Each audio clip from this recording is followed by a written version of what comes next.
has some pretty bombshell news. Amidst all the reviews of Sims 4 Adventure Awaits, we have even bigger news for the Sims franchise. The question today is, could the Sims 4 and the Sims franchise in total be sold? Now, right away, I will say don't get your hopes up and don't think this is necessarily a positive thing. Electronic Arts is reportedly about to be sold in a record-setting $50 billion buyout to an investor group that includes private equity and Saudi Arabia.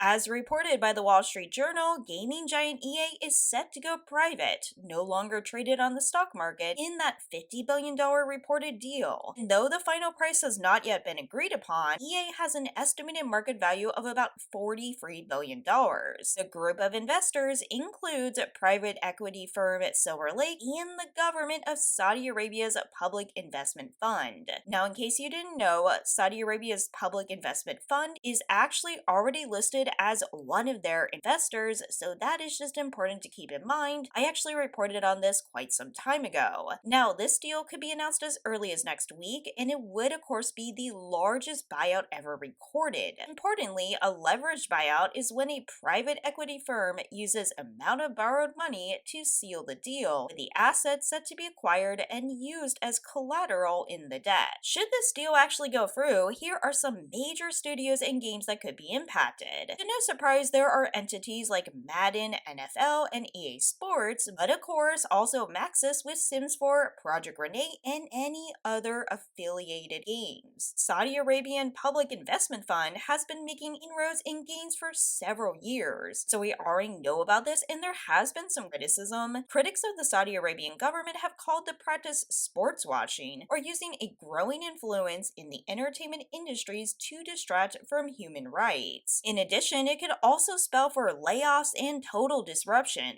This effectively leaves the acquired company liable for debt. If they cannot adequately service that debt, it will bear the consequences of default. And aside from some concerns about bankruptcy, there's also precedent for acquisitions just like this. Some examples of acquisitions include Microsoft cutting 1,900 jobs at Xbox in January of 2024 after its acquisition of Activision Blizzard. Now, also note, sometimes these things don't go through. We do know there was a rumor swirling that Amazon wanted to buy Electronic Arts, and apparently EA declined this. At the time, I believe they declined it because they wanted to keep more of their own leadership. So again, this is a fluid situation. I'm not saying for sure this is going to happen. However, we could find out as early as next week. As far as will it impact The Sims, I feel it would impact The Sims, although maybe not severely and maybe not as directly as we think. It's really hard to say exactly what it's going to do in terms of the kind of content we get, in terms of the budget we get, and just the direction we see the franchise going in the future.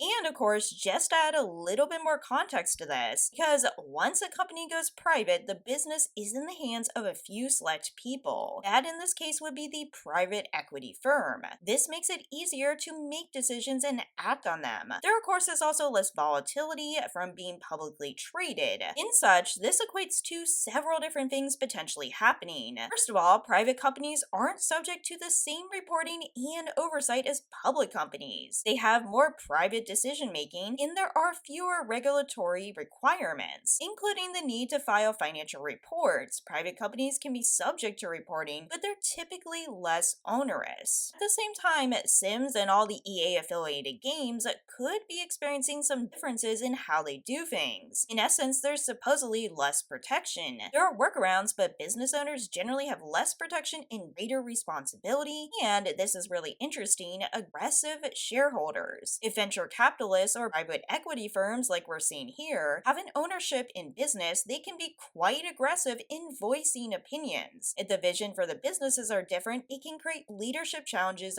for the business. So in essence, this means private equity from Saudi Arabia could have more say in what kind of content goes into the game. All in all, I don't want to leap to conclusions. I can't tell you this is actually going to happen or what is going to happen if it does. However, brace for impact, we definitely should stay on the story. But honestly, this story is so much bigger and more important than the Adventure Waits expansion pack. I'm really curious to see how this goes for Electronic Arts, for Sims, and honestly, the broader gaming industry. So definitely let me know what you think in the comments below. As always, take care, and I'll see you in the next video.